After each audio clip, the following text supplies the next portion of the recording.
From Keene in the Shire, the Liberty Media capital of the world, this is Daryl W. Perry, host of FPP Radio News for Monday, July 4th, 2016. Silver is trading at $20.51 per ounce. Gold is valued at $1,352 per ounce. And according to BitcoinAverage.com, the average price of Bitcoin is $670.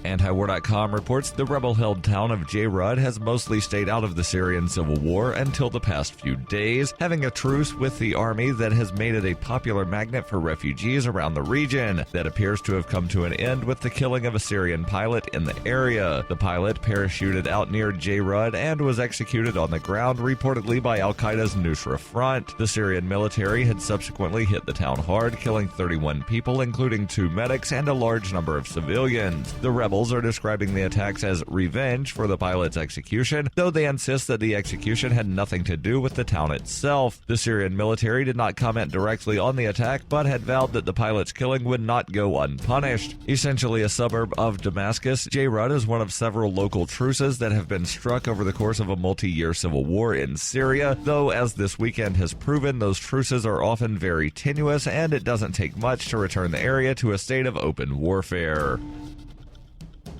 For nearly 40 years, Roberts & Roberts Brokerage has been a trusted source for buying and selling precious metals like gold and silver. They also take Bitcoin for precious metal purchases and have permanently removed the minimum purchase amount for all orders paid in the digital currency. Call Roberts & Roberts today for knowledgeable advice on buying and selling precious metals and a forward-thinking approach to new technologies. 800-874-9760 or visit online at rrbi.co.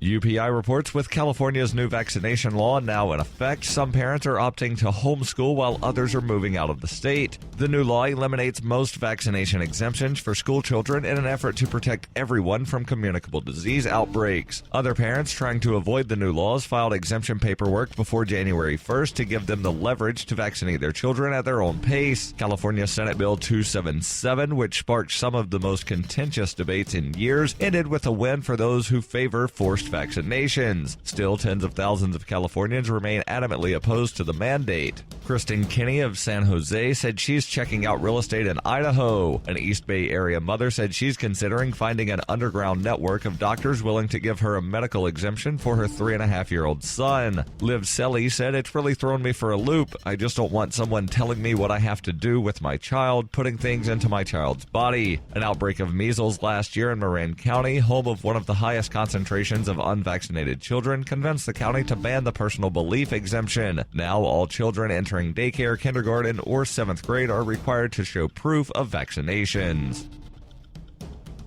Are you an advocate for free market money? Do you promote Bitcoin as an alternative in a fiat-centric world? Then you need Spendabit in your arsenal, the search engine for things you can buy with Bitcoin. Spendabit aggregates millions of products from thousands of Bitcoin-enabled merchants. Keep your money in the free economy. Visit spendabit.co today. Bitcoin merchants, ask about our merchant suite to reach even more customers. Spendabit.co.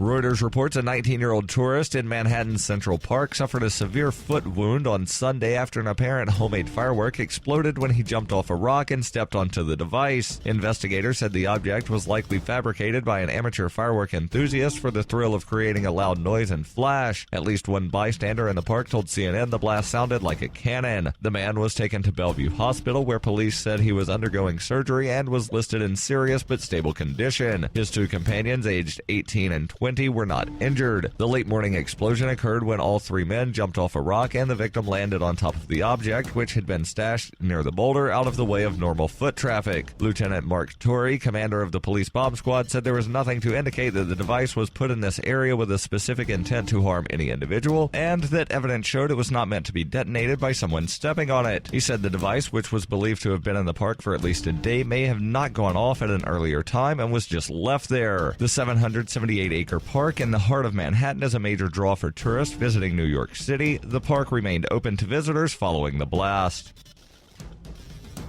This has been FPP Radio News, online at fppradio.com.